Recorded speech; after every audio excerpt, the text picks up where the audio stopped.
Al principi, que jo sàpiga, van venir uns jueus que eren, diríem, espanyols, del temps de l'any 29, quan hi havia la dictadura de Primo de Rivera, que va dir que tots els jueus espanyols, que podien ser-se espanyols automàticament. Això va ser l'any 40, quan van entrar els nazis a París. Després va començar a omplir de gent, tant per la part sefaradí com per la part asquenazí. I mentrestant hi havia l'organització de legions, que ja va començar a saber que hi havia gent jueva que entrava a Espanya i que estaven desemparats.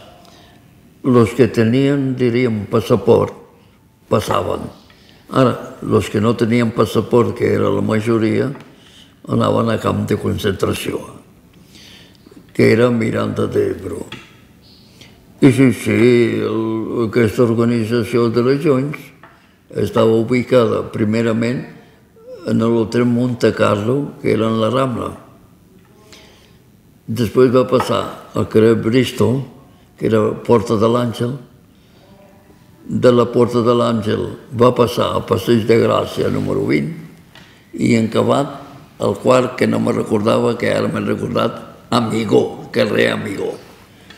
Potser va quedar algú, però ja no deu se'n recordar, ja potser va quedar algú, però la majoria van marxar.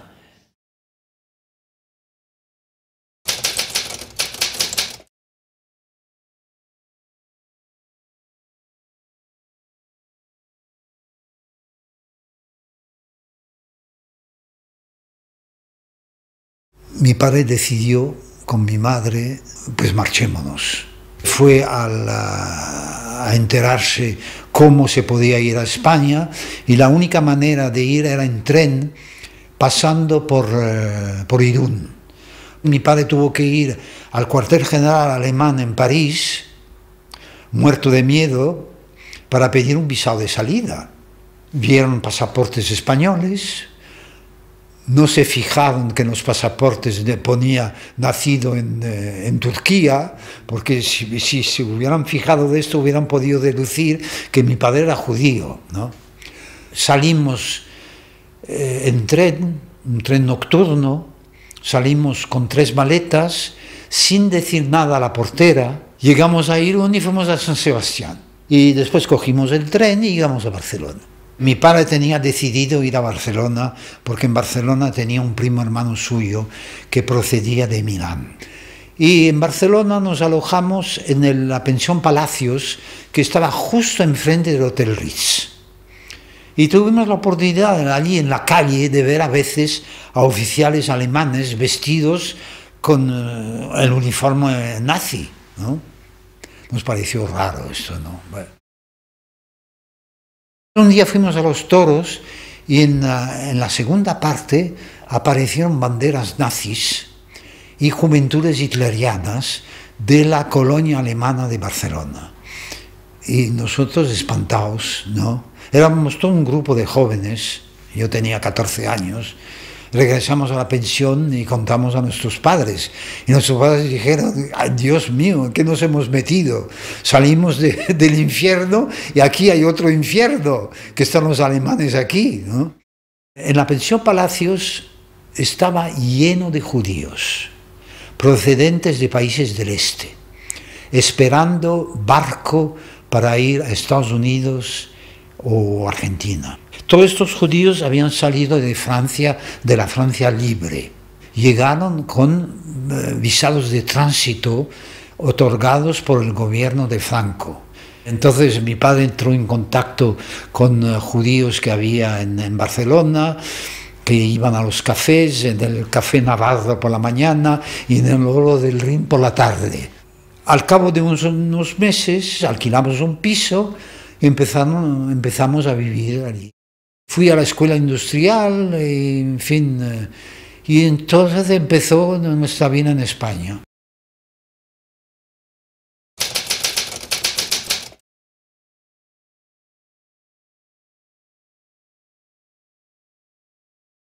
El meu pare estava a França, era francès, va fer la guerra i el van agafar prisioner de seguida, 1940.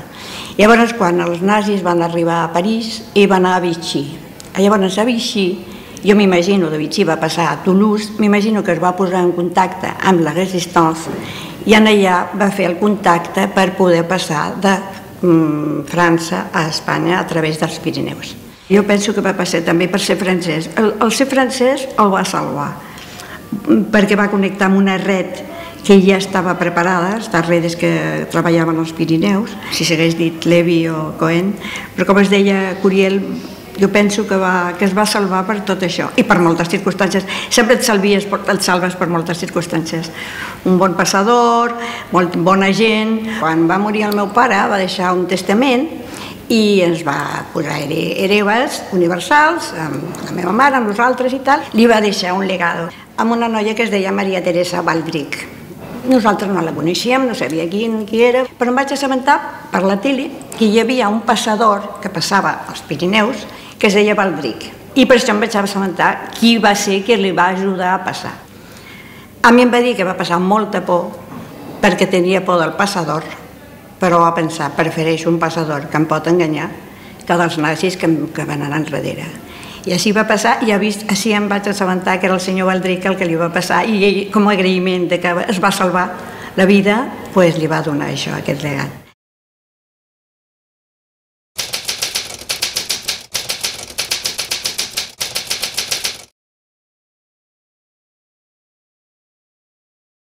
La part del sud de França va ser ocupada pels alemans a partir del novembre 42. Així és que aquestes organitzacions que van fer passar molta gent cap a Espanya van començar sobretot l'any 43 i 44.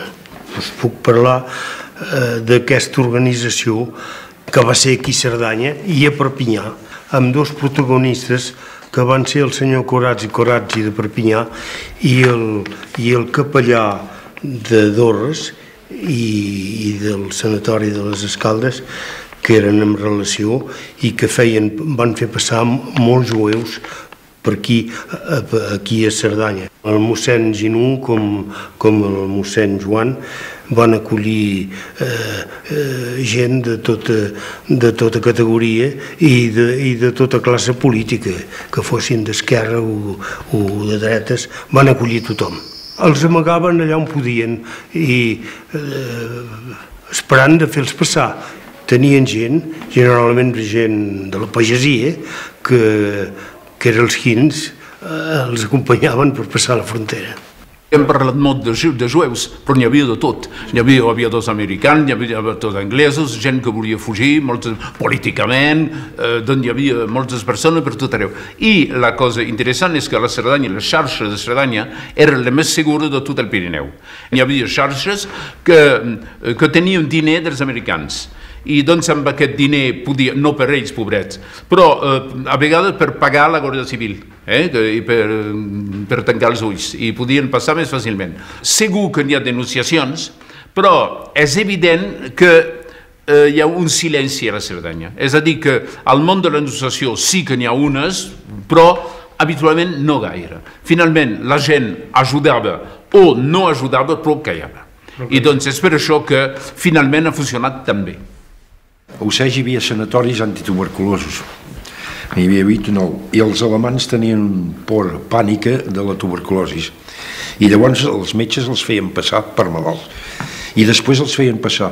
I sovint eren els pagesos que quan anaven a treballar, com no sé, aquí ho explicava d'ells, que la frontera és absurda, hi ha una pedra al mig del camp més bona, els tancaven a dins d'una carreta i anaven allà i els feien saltar i anaven a l'altra banda. Un dels sistemes que utilitzava correntment era de fer-lo pujant a la màquina del tren, en combinació amb els maquinistes, i així es baixaven a Barcelona. I a l'entrada de Barcelona ralentien molt i llançaven els sacs i els seus companys els recollien per pagar-los. I d'allà aprofitaven per saltar. Els pilots americans i inglesos, si podien, anaven directament al consolat d'Inglaterra o al consolat americà. I doncs eren ells que es cuidaven d'evacuar-los. És que el règim espanyol no volia complicacions ni amb els americans ni amb els inglesos. Tancava els ulls. I els més desgraciats van anar mirant.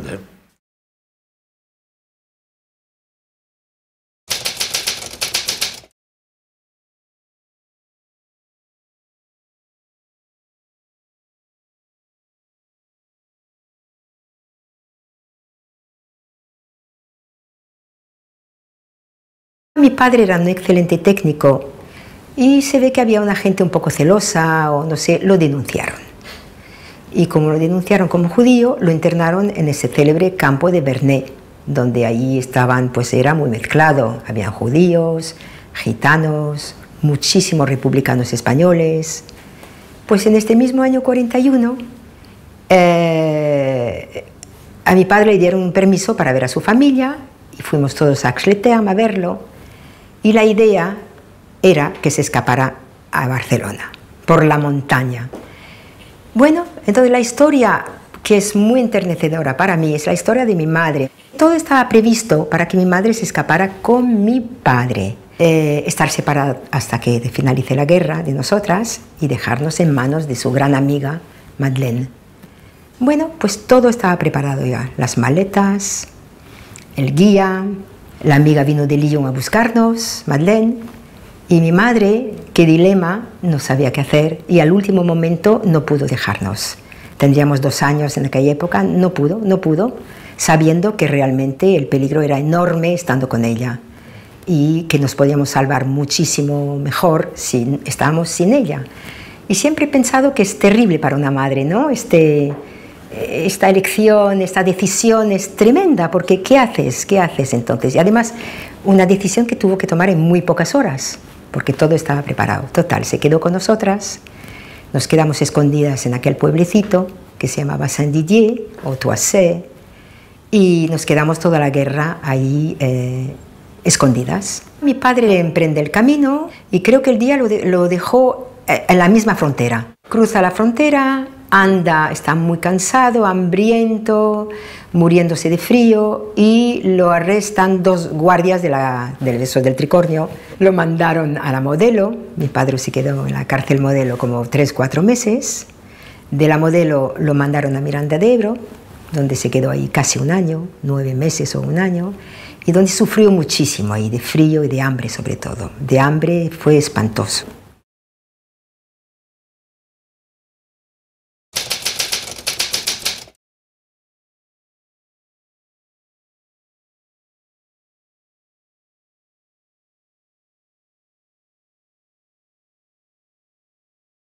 Mi padre fue voluntario a la Primera Guerra Mundial como austrohúngaro y cuando se vio que iba a venir la Segunda Guerra Mundial, él dijo, yo otra guerra no.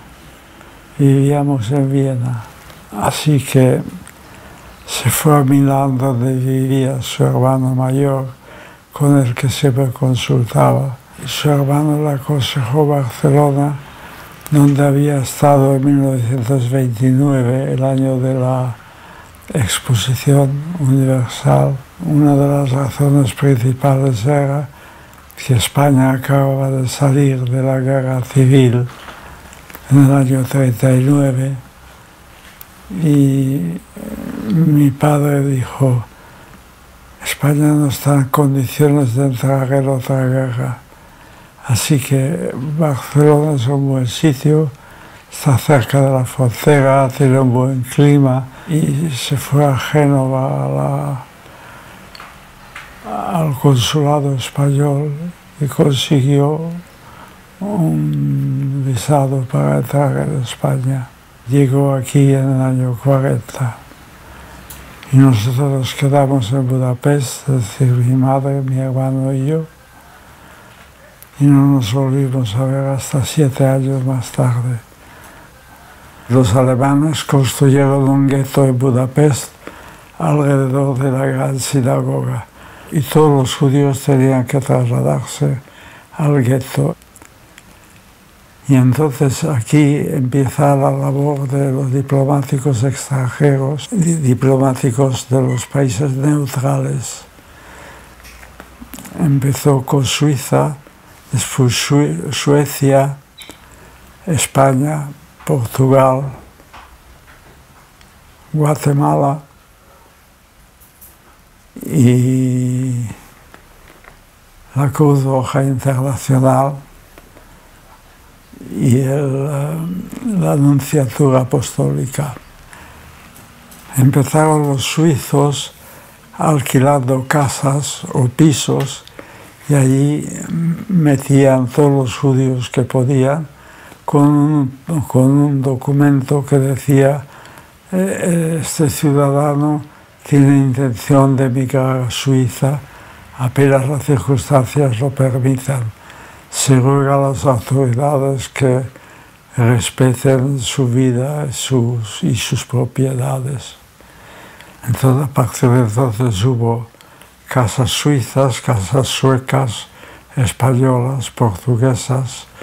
Casas españolas hubo 8 y nosotros vivíamos en una casa española que tenía 2 habitaciones y media, 51 personas.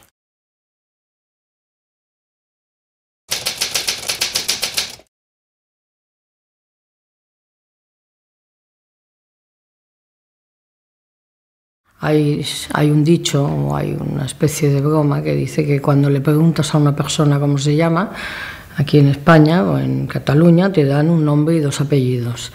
A un judío cuando se le pregunta cómo se llama, te da un nombre y una historia. Levinson es un nombre ashkenazí, de los judíos de la Europa del Este. Mi padre había nacido en Moldavia, no en la República de Moldavia, sino en la Moldova rumana, que está cerca de Ucrania y de Rusia, y Markovich es el apellido de mi madre, que tiene una historia algo más complicada, puesto que mi madre no era judía. Mi padre tiene la historia del judío de gueto, del judío que ha sido perseguido toda la vida y que trata de sobrevivir y lo consigue. Mi madre cuenta que veía a los oficiales nazis y decía tan elegantes y tan guapos con estos uniformes negros y las botas tan limpias y eran tan amables y tenían mucho dinero. Entonces son 2 historias distintas.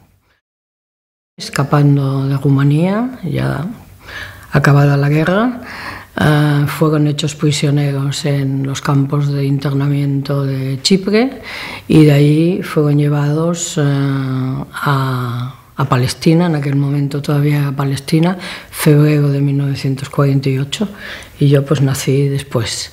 A Barcelona llegamos en el año 57. Es la Barcelona absolutamente franquista, triste, yo la recuerdo muy gris. Mi padre contaba que sí, que le habían perseguido unos gamberros en Bucarest, pero vamos, que se salvó. Mi madre contaba que cuando le conoció, le extrañó que estando sentado en un bar, una persona, entraran unos cuantos chicos de estos jóvenes y le dijeran: judío, sucio judío, levántate de aquí, y que él, en vez de enfrentarse, se levantaba y vámonos, vámonos. Pues todas estas cosas nosotros no las entendíamos demasiado bien, tampoco las preguntábamos. Y solamente con los años, mi hermano y yo, que somos lo que después he venido en aprender, que somos la segunda generación de los supervivientes del Holocausto, los que tuvimos muchos silencios, muchos equívocos, no se hablaba nada claro de estas cosas. Él tenía grabado el pánico y el miedo a que lo maten. Y no quería morir, quería vivir, y no quería que nos hicieran daño. Y que nosotros, mi hermano y yo, sufríamos lo que él había sufrido. Y claro, descubrir esto después de tantos años, te preguntas por qué no te lo explicaron, por qué no te lo dijeron, por qué nosotros no preguntamos.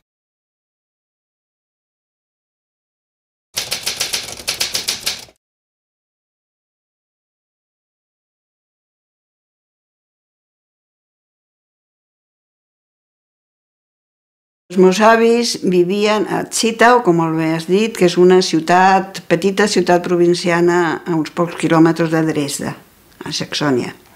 El meu avi tenia una botiga molt important de confecció, de nen, dona i home. Era molt important en la ciutat, i la meva àvia havia sigut professora d'idiomes. La meva mare va començar a estudiar la carrera de música, ella volia ser pianista, va estar al Conservatori de Dresden, de Leipzig, i a més donava classes de piano i inclús tocava l'orgue a l'església catòlica de Zittau. El meu oncle era representant de la casa Pelikan, que era una casa de tintes molt important, va venir com a representant d'Alemanya a Barcelona. El meu oncle és, de fet, el que ha fet vindre tota la família degut a que es veia com anava avançant la situació. El meu tiet estava aquí ja des de l'any 29. En l'any 33 va venir la meva mare. Al cap de mig any van venir els meus avis, que van tindre que malvendre tot, i amb els pocs estalvis i el que guanyava el meu tiet, tots vivien aquí, a casa del meu tiet.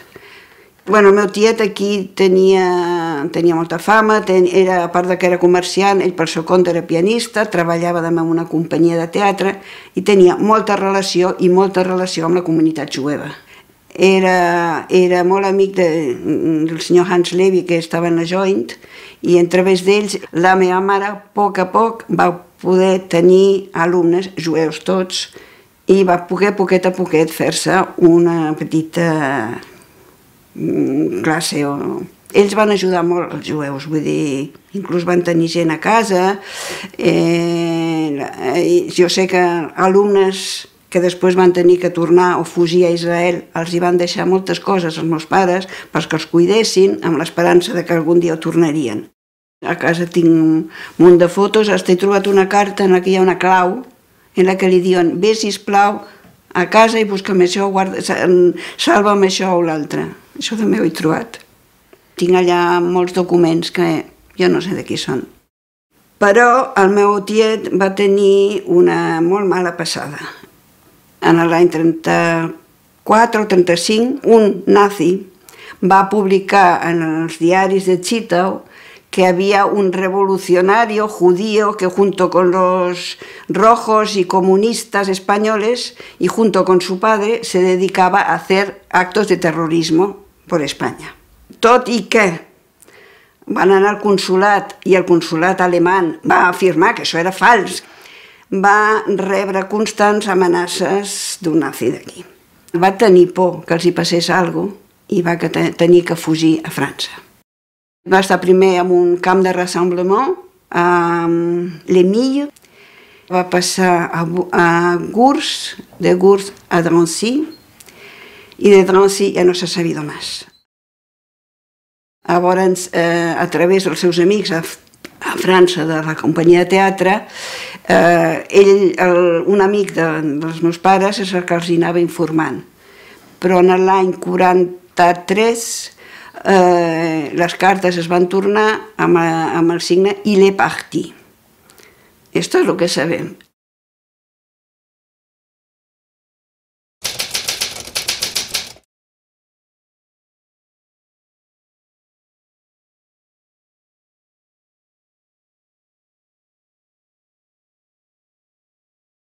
Mis padres procedían ambos de Polonia.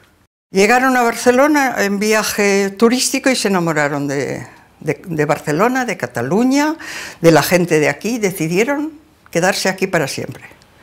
Fue un coup de foudre y se establecieron aquí. Entonces, bueno, nació mi hermana mayor, nací yo y durante la Guerra Civil pues alguien empezó a amenazar a mi padre. Mi padre tenía una pequeña fábrica, cogió miedo y se fueron a Francia. Una noche, esto sí lo recuerdo perfectamente, sin avisar, mi madre entró en mi habitación, metió en una maletita unas cuantas cosas mías y dijo, nos vamos. Nos fuimos con un coche que parece ser que era un pasador que hacía contrabando de pieles y que, para que en la frontera no tener problemas con las pieles, siempre llevaba personas que parecieran inocentes. Me mareaba cada 5 minutos y hacía parar el coche. Mi madre y mi hermana estaban muy alteradas hasta que llegamos a la frontera y entonces hubo como un relax. Tengo un recuerdo increíble de los jardincillos del Paseo de Gracia, o sea, que estaban en flor y que yo me quedé maravillada. O sea, Barcelona, el mismo efecto y el mismo coup de foudre que tuvieron mis padres, que es curioso, lo tuve yo. No sé si es porque entonces Toulouse era una ciudad muy triste, muy fea, muy negra, pero Barcelona me pareció algo maravilloso. Mis padres tenían un piso alquilado en la calle Provenza y resulta que allí se había instalado una tía mía que llenó la casa de refugiados, que habían llegado antes que nosotros. La mayoría eran de Ucrania, polacos. Había un señor que se llamaba Augenlich, que había pasado los Pirineos con uno llevándolo a cuello, y es que era un señor bajito además, y a lo habían malherido, no sé cómo, pero pasó todos los Pirineos nevados con él a cuestas. Bueno, esta gente estaba en casa, eran gente muy educada, y a primera noche fuimos a un hotel y después, bueno, buscaron alojamiento en otros sitios, claro. Es una época en que si ahora yo echo la vista atrás, veo que había nerviosismo, que había gente que entraba en casa, que salía, era gente que mi padre podía traer, ¿no? Y que los colocaba, que los iba a buscar a Miranda de Ebro, que supongo que el Joint intervino. Mis padres, como habían venido huyendo de los nazis, creyeron de buena fe que nos salvarían si íbamos a un colegio católico. No tenían ni idea de que pudiera ser judía. Viví muy mal el hecho de saber que era judía, al principio. El hecho de saber de repente que aquellos a quien yo mataba, porque en aquella época hay que decir que el día de Jueves Santo y Viernes Santo se iba con los palmones a la iglesia y se mataba judíos. Los malvados y sepulcros blanqueados, hipócritas y bueno. Entonces, de pasar a esto, a saber que yo era una de aquellas personas, me traumatizó bastante. Yo creo que no me le he sacado de encima este trauma.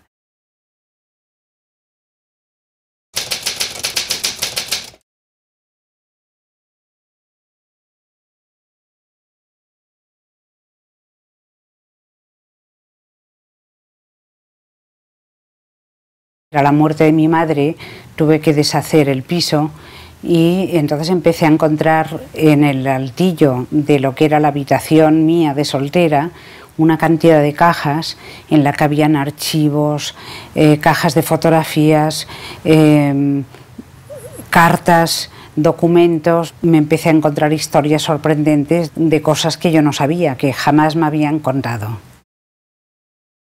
Yo nací en Barcelona, mis padres, ambos alemanes, sabía que procedían mi padre de Nuremberg y mi madre de la Selva Negra. Nací en el año 46, viví una infancia feliz, fui a las monjas católicas alemanas. Cuando ya estaba en mi adolescencia, pues mis padres una vez me comentaron el origen de nuestra familia, procedente todos de Alemania, que eran de religión judía. Entonces, bueno, yo la verdad es que no le di más importancia ni más valor hasta que me encontré con toda esta documentación. La hermana de mi abuelo, Ela, estaba casada con un industrial que se llamaba Max Lehmann. Hacía caras de porcelana para las muñecas que vendía a los fabricantes de juguetes.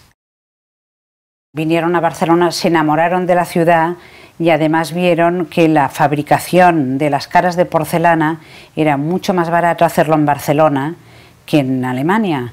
con lo que decidieron montar una filial en Barcelona. Y llegó un momento en el que en los años 29 y 30, cuando las cosas en Alemania empezaron a ponerse un poco difíciles, mandaron a mi padre y a su hermana, los mandaron a vivir a Barcelona. Mi padre estaba aquí ocupándose de los negocios de Lehmann en Barcelona. Las fotografías de mi padre y de su hermana son del año 33. Bueno, te das cuenta de que ellos vivían intensamente aquí en Cataluña, o sea que realmente Cataluña para ellos era su segunda patria. Dentro de las cajas de mi abuelo he encontrado todos los libros de los balances. La última hoja es la del año 1938. Entonces, bueno, a partir de 31 de diciembre de 1938, Lehmann Alemania deja de ser propiedad de mi familia y por lo tanto entiendo yo que las filiales, la de Barcelona y las otras filiales que estaban en La Habana y otras filiales que habían, pues debía ocurrir lo mismo. Mi padre no pudo continuar su actividad profesional con Lehmann. Tuvo que renunciar a todo, tuvo que renunciar a su nombre, tuvo que renunciar a su identidad, tuvo que renunciar a su religión. Los padres de mi madre, que eran de la Selva Negra, el 23 de octubre de 1940 fueron deportados a Francia. Entonces primero los llevaron a Gurs, en Gurs, de Gurs fueron traspasados a Recebedú, y de Recebedú fueron traspasados a Marsella, al camp de l'Emile. Fueron 2 años durísimos en los cuales mis padres intentaron que sus padres, o sea, mis abuelos maternos, pasaran a través de los Pirineos y vinieran a vivir a Barcelona. Pero fue rechazo tras rechazo. El cónsul que había en Marsella, que era Vicente Vía Ventalló, les denegaba el visado de entrada. Fueron pasando los meses, la situación política en Alemania cada vez fue más complicada, hasta que llegó el momento en que en el año 41, viendo ya la imposibilidad de que pasaran de forma legal a través de un visado, mis padres empezaron a viajar al Valle de Arán a ver si podían pasarlos a través de la frontera y ver de qué forma podían ellos atravesar los Pirineos. Encontré todas las cartas de mis abuelos maternos desde que fueron traspasados a Gurs hasta la última carta de 30 de agosto de 1942, en la que ya escriben que todo es imposible, que han salido en las listas de deportación y que saben que van a ser llevados, no saben a dónde. Mi querido Conrado, en pocos días o en pocas horas vamos a ser llevados fuera de aquí. Y luego mi abuelo le escribe a mi madre, dice: querida Rosel, te debes pensar que tu madre está totalmente trastornada. Dice, pero si vieras la realidad que se vive aquí, no te la puedes ni llegar a imaginar. Os quiero muchísimo, millones de besos, mamá. Esta fue la última carta. Yo he nacido en Cataluña, me he criado como católica, tengo mi propia identidad y me siento arraigada totalmente a mi tierra. Y luego de repente choco con esta historia de mis orígenes, de los cuales estoy orgullosísima. Yo creo que mis padres la dejaron para que la historia continúe y se sepa, porque realmente con el miedo que llegaron a pasar, muchas veces me he preguntado cómo fueron capaces de conservar todo esto. Sirva todo esto como un homenaje a toda la gente que sufrió una locura llevada por una sociedad europea en la que fueron víctimas no solo 6 millones de judíos, sino 3 millones de personas más, homosexuales, gitanos, gente disidente del Partido Nacional Socialista, todo aquello que no iba con el régimen, todo aquello que no iba con los nazis, fueron eliminados de la forma más brutal y más maquiavélica, creo, que sociedad humana ha podido cometer. Esta es la historia.